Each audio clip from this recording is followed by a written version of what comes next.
Subscribe to our channel by clicking the subscribe button. Click the bell button and enjoy the latest uploads from our channel.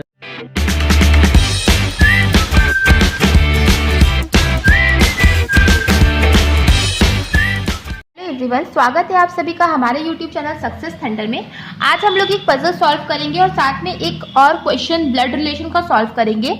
तो चलिए फिर question को पढ़ना start करते हैं। सबसे पहले मैंने आपको क्वेश्चन शो कर दिया है इंग्लिश में, इसका आप स्क्रीनशॉट ले लीजिए। आई होप अब तक आपने स्क्रीनशॉट ले लिया होगा।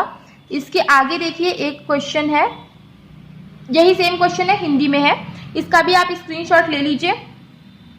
खुद से सॉल्व करिए और देखिए कि कैसे आप कितने समय में इसको सॉल्व कर पा रहे हैं, और इस क्वेश्चन को सॉल्व करने का जो सटीक समय होगा वो मैं आपको इस वीडियो के अंत में बताऊंगी। तो चलिए फिर एक बार, आई होप आपने अभी तक स्क्रीनशॉट ले चुका होगा और सॉल्व भी कर लिया होगा। अब हम लोग भी एक बार सॉल्व कर लेते हैं और देखते हैं कि कैसे अप्रोच फॉलो करना चाहिए इस टाइप के क्वेश्चन को सॉल्व करने के लिए। तो सबसे पहले देखिए क्या लिखा हुआ है। एक company ABC printed different number of books. तो एक कंपनी है ABC जो कि डिफरेंट नंबर ऑफ बुक्स को प्रिंट करती है, ठीक है, इन डिफरेंट ईयर्स, अलग अलग सालों में। साल दिया हुआ है 1947, 1956, 1987, 1998 और 2002। Such that number of books printed are not same in any year, कि जो नंबर ऑफ बुक्स प्रिंटेड है ना वो कभी भी किसी साल में सेम नहीं है, ठीक है, ओके। तो चलिए हम लोग यहाँ पे ईयर्स तो हमें पता ही है, ईयर्स वो भी फिक्स भी है, तो इसको हम लोग लिख लेते हैं, इसको नोट कर लेते हैं। काफी आसान सी पजल है, कई लोगों ने सॉल्व भी कर लिया होगा। आप देखिए क्या लिखा हुआ है, 66 books were printed in N odd number of year which is not 1947। देखिए 66 बुक्स जो थी वो एक ऑड नंबर ऑफ ईयर में प्रिंट हुई है, लेकिन वो ईयर 1947 नहीं है। तो 1947 अगर नहीं है, 1956 भी नहीं हो सकता क्योंकि ये तो इवन नंबर है। 1987 हो सकता है, ठीक है, 66 1947 हो सकता है। 1998 या 2002 नहीं हो सकता क्योंकि ये दोनों क्या है, इवन नंबर ऑफ ईयर्स है, तो केवल एक ही जगह बचेगी। तो ये फिक्स इन्फॉर्मेशन हमें मिल गई, हमने लिख लिया। आगे देखिए, number of books printed in 1947 is 10 less than printed in 1987। अच्छा, 1947 में जितनी बुक्स प्रिंट हुई है ना, वो जो नंबर है वो 1987 में प्रिंट हुई बुक से 10 कम है। अब देखिए 1987 तो हमें पता चल चुका है कि 66 बुक्स यहाँ पे प्रिंट हुई है, तो 1947 में अगर इससे 10 कम है तो मतलब 1947 में कितनी होंगी, 56 होंगी। 66 में से हमने 10 माइनस कर दिया, 56 होंगी, सिंपल है। आगे देखिए क्या लिखा हुआ है, 59 books were printed in an year before the year in which 61 books are printed but not immediate before. अच्छा देखिए 59 बुक्स एक साल में प्रिंट हुई है, ठीक है, और वो जो है उस साल से पहले प्रिंट हुई है जिस साल में 61 बुक्स प्रिंट हुई है। आई होप आपको समझ में आ गया होगा इसका मतलब ये है कि एक ऐसा साल है जिसमें 59 बुक्स प्रिंट हुई है, मगर 59 बुक्स जो हुई हैं वो पहले प्रिंट हुई है, ठीक है, और एक ऐसा साल है जिसमें 61 बुक्स प्रिंट हुई है। 2 साल है, एक साल में 59 बुक्स प्रिंट हुई है, एक साल में 61 बुक्स प्रिंट हुई है, लेकिन जो 59 बुक्स जिस साल में प्रिंट हुई है वो पहले प्रिंट हुई है। तो 61 से पहले क्योंकि 59 वाला प्रिंट हुआ है, तो ये हमें इतना इंफॉर्मेशन पता चल गया। आगे लिखा है बट नॉट इमीडिएट बिफोर, लेकिन तुरंत पहले नहीं हुई है, ठीक है, ध्यान रखने वाली बात ये है कि तुरंत पहले नहीं हुई है, ठीक है। अब देखिए इससे हम लोग क्या कंक्लूड कर पा रहे हैं, 59 को अगर आप यहाँ लिखोगे तो 61 यहाँ पे भी आ सकता है, यहाँ पे भी आ सकता है, लेकिन अगर आपने 59 को यहाँ पे लिखा तो 61 यहाँ पे नहीं आ सकता है, क्योंकि यहाँ क्वेश्चन में साफ साफ दिया गया है कि 59 जो है वो पहले तो आएगा 61 से, लेकिन इमीडिएट पहले नहीं आएगा। तो 59 के लिए एक ही प्लेस है ये। अब 61 यहाँ पे भी हो सकता है, यहाँ पे भी हो सकता है। आगे बढ़ते हैं, the number of books printed in 2002 is 2 more than the printed in 1998। देखिए यहाँ पे क्या बोला, 2002 में जो बुक प्रिंट हुई है वो 2 ज्यादा है किससे, जिसमें कि 1998 में जो कि प्रिंट हुई है, ठीक है। अब देखिए यहीं पे इन्होंने क्वेश्चन को खत्म कर दिया है, इसके बाद कुछ नहीं कहा है। तो अब कई लोग होंगे जो कहेंगे इसमें 2 ज्यादा है, इसके बारे में कुछ नहीं बताया गया, तो यहाँ पे हो जाएगा 61 और यहाँ पे हो जाएगा 63। कई लोग होंगे जो ऐसा लिखे होंगे, लेकिन ऐसा बिल्कुल नहीं है दोस्तों। देखिए 61 के लिए ना हमें कोई फिक्स इन्फॉर्मेशन पता नहीं है कि 61 कहाँ पे दिया है। तो 61 देखिए यहाँ पे भी आ सकता है और 61 यहाँ पे भी आ सकता है।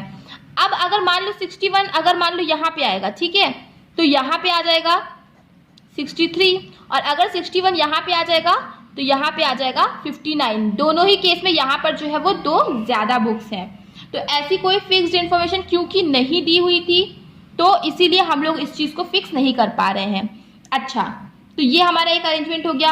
अब एक चीज यहाँ पर एक चीज सबसे पहले दी हुई थी, company printed different number of books in different year. Company जो है उसने different number of books different year में प्रिंट किया है। अच्छा, तो अब आप एक चीज देखिए, अगर मान लो यहाँ पे हम 59 देते हैं, ठीक है, तो यहाँ पे भी 59 हो जा रहा है, पर यहाँ पे क्वेश्चन में साफ साफ बोला गया कि हर साल में अलग नंबर ऑफ बुक्स है, मतलब यहाँ पे 59 नहीं हो सकता। ठीक है, अब जब यहाँ 59 नहीं होगा तो यहाँ पे 61 नहीं होगा, तो यहाँ 61 आ जाएगा, यहाँ पे 63 आ जाएगा। तो देखिए अल्टीमेटली आंसर वही आया, 61 यहाँ पे 63 यहाँ पे।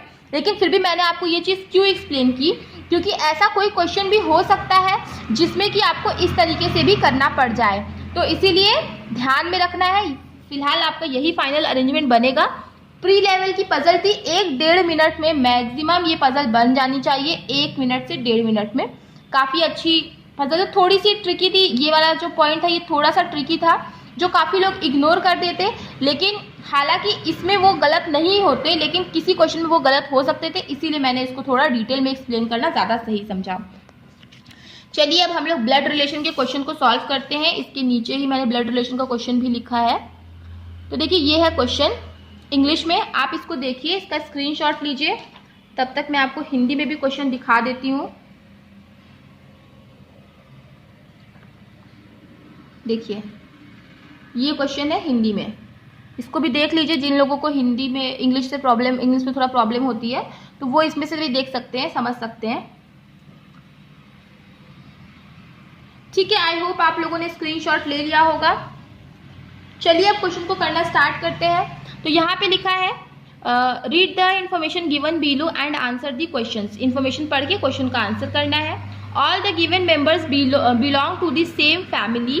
ठीक है, सभी लोग जो है वो सेम फैमिली को बिलोंग करते हैं। J is the brother of L. तो जैसा कि मैंने आपको पहले भी बताया है कि मैं क्या करती हूँ, जब भी किसी को मेल दर्शाना होता है तो प्लस लिखती हूँ, किसी को फीमेल दर्शाना होता है माइनस लिखती हूँ। साइन इसलिए लगाती हूँ ताकि मैं डिफरेंशिएट कर सकूँ। आप कोई भी साइन यूज़ कर सकते हो। अगर ब्लड रिलेशन में आपको कोई प्रॉब्लम है तो मेरी ब्लड रिलेशन की एक प्लेलिस्ट पड़ी है, तो उसे आप फुल वॉच कर लेना। उसमें मैंने मेंस लेवल तक की ब्लड रिलेशन को एक्सप्लेन किया है और प्री लेवल से स्टार्ट किया है। काफ़ी अच्छी सीरीज़ है, उसमें आपको सारे क्वेश्चन कवर हो जाएंगे और आई होप सारे डाउट्स भी क्लियर हो जाएंगे। तो यहाँ पे क्या लिखा, J is the brother of L. तो जे ब्रदर है, क्योंकि मेल है तो ऐसे लिख दिया, और वो एल का ब्रदर है। ठीक है, तो अब मान लो कोई किसी का ब्रदर होता है तो उसको मैं इस तरीके से लिखती हूँ। अच्छा, J is the only son of R. J जो है ओनली सन है आर का। अब जब कोई किसी का बेटा होता है तो मैं उसको इस तरीके से लिखती हूँ। एक बार वो सीरीज देख लीजिएगा, आपको ज़्यादा क्लियर हो जाएगी। अच्छा, W is the father in law of L. W जो है वो फादर इन लॉ है एल का। अच्छा देखिए इसमें क्या बोला कि जे जो है ओनली सन है आर का, तो इसका मतलब एल क्या होगी, वो फीमेल ही होगी, क्योंकि जे जो है एल बहन है होगी, एल जो है जे जो है वो भाई था एल का। अब यहाँ बोल दिया है कि जे जो है सिर्फ ओनली सन है आर का, तो एल क्या हो सकती है, एल फीमेल होगी। अब ये भी बोला कि डब्ल्यू जो है वो फादर इन लॉ है एल का, मतलब एल का जो भी हस्बैंड होगा उसका फादर कौन है, डब्ल्यू होगा। अब देखिए आगे लिखा हुआ है डी जो है वो मैटरनल ग्रैंडफादर है पी का। अभी देखिए इसके बारे में हम कुछ इन्फॉर्मेशन पता नहीं, इसको अलग से नोट कर लेते हैं कि डी जो है वो ग्रैंडफादर है, वो भी मैटरनल किसका, पी का, और पी क्या है, एक मेल है। आगे देखिए क्या लिखा है, Q is the only son of W. Q जो है ओनली सन है डब्ल्यू का, तो यहीं पे आएगा क्यू, और तो कोई जगह बचेगी नहीं फिर। अच्छा, W is the grandfather of N. W जो है वो ग्रैंडफादर है किसका, एन का, okay. And C is the daughter of N. C जो है वो डॉटर किसकी हो जाएगी, एन की।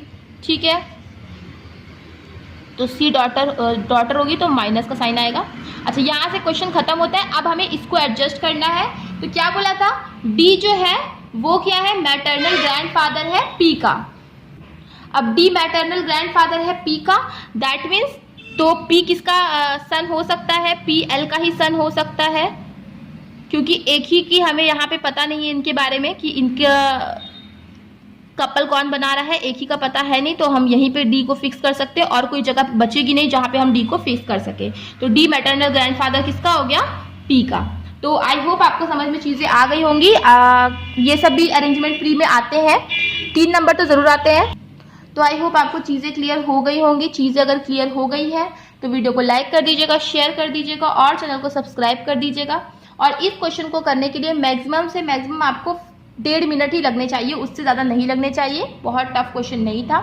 चलिए फिर मिलते हैं अपने नेक्स्ट वीडियो में। Thank you so much for watching.